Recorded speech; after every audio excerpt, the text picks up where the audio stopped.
Every Tuesday we have Your Money segment where we talk about various issues related to your money. And today we focus on a very important issue of the VAT bill.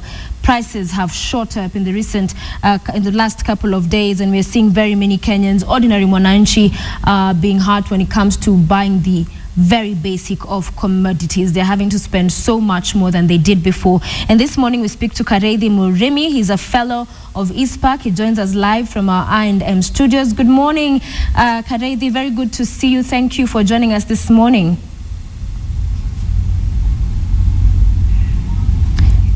Good morning, Murimi. Can you hear me? I think she's assuming it's on. You can hear me, Murimi? Hello? I see you. Can you hear me?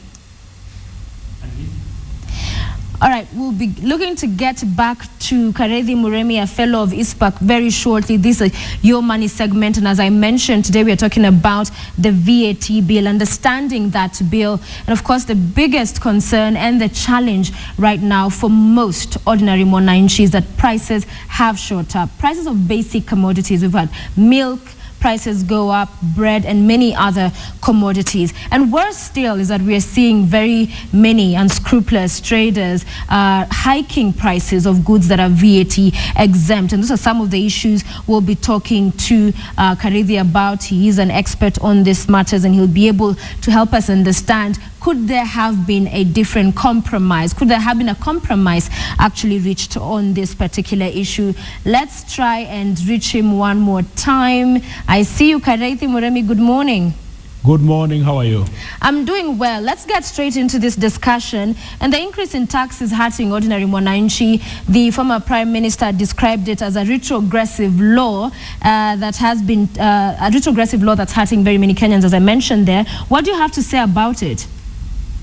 The first thing that Kenyans need to understand is that the budget had a deficit of 10 billion, which the Cabinet Secretary of National Treasury had already indicated will be raised from VAT. So the whole concept of the bill itself, what you call the VAT Act, is to bring in place the additional 10 billion that was needed for the budget purposes. Okay, but Murimi, I guess the biggest question for most Kenyans is why the basic commodities, because then it's the ordinary mwananchi that suffers of this. So to raise that 10 billion shillings, couldn't other goods have been taxed, other commodities? Basically, what happens in what we call the budget making process, the cabinet discusses the various options of financing the budget.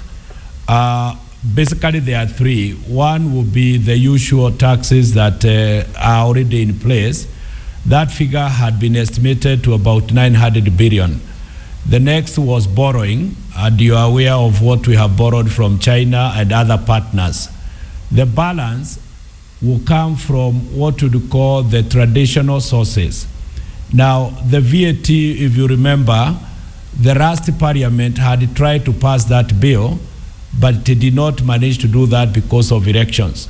So what happened is, in the wisdom of cabinet, they decided to make this a bill at this time.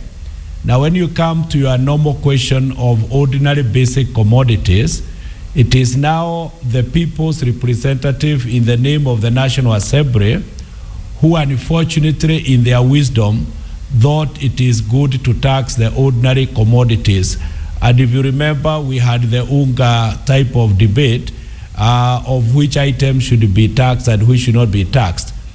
What I think the viewers should know is that the MPs did not pay detailed attention when the Treasury agreed to remove basic commodities. All right, Murimi. So it was up to Parliament yes. to now synchronize what we call the items that were to be left in the bill. Murimi, let me jump Treasury in. had agreed, yes. Let me jump in there and ask, then are you saying there could not have been a compromise reached? The compromise was lost in the Parliament. That's the point I'm making.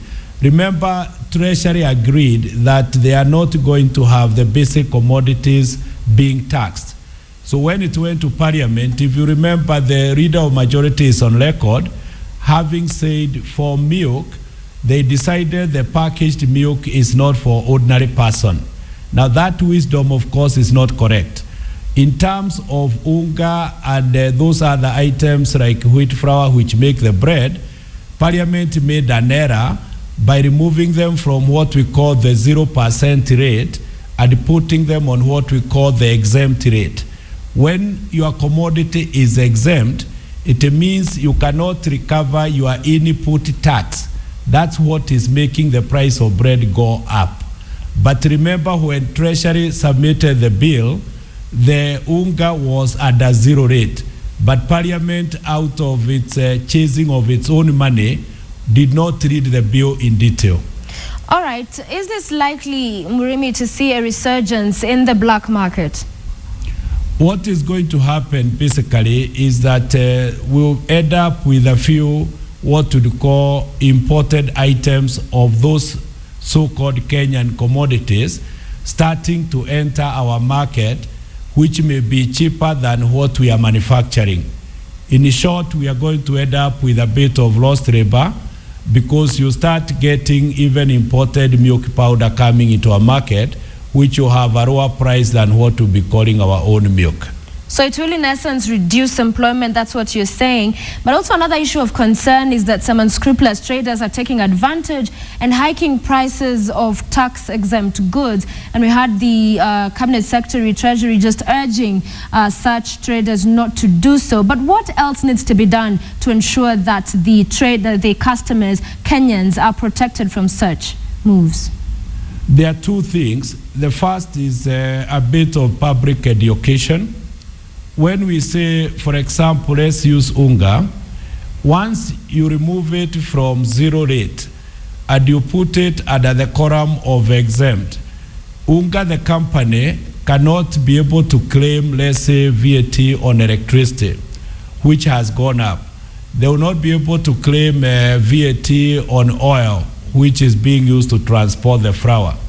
So to solve the problem is you remove those exempt items and bring them into the 0 rate. When you bring them to the 0 rate, you can then ask the manufacturer through the competition authority to submit reason why the price cannot go down, which is more of a supervisory role, the way the CBK supervises interest rates.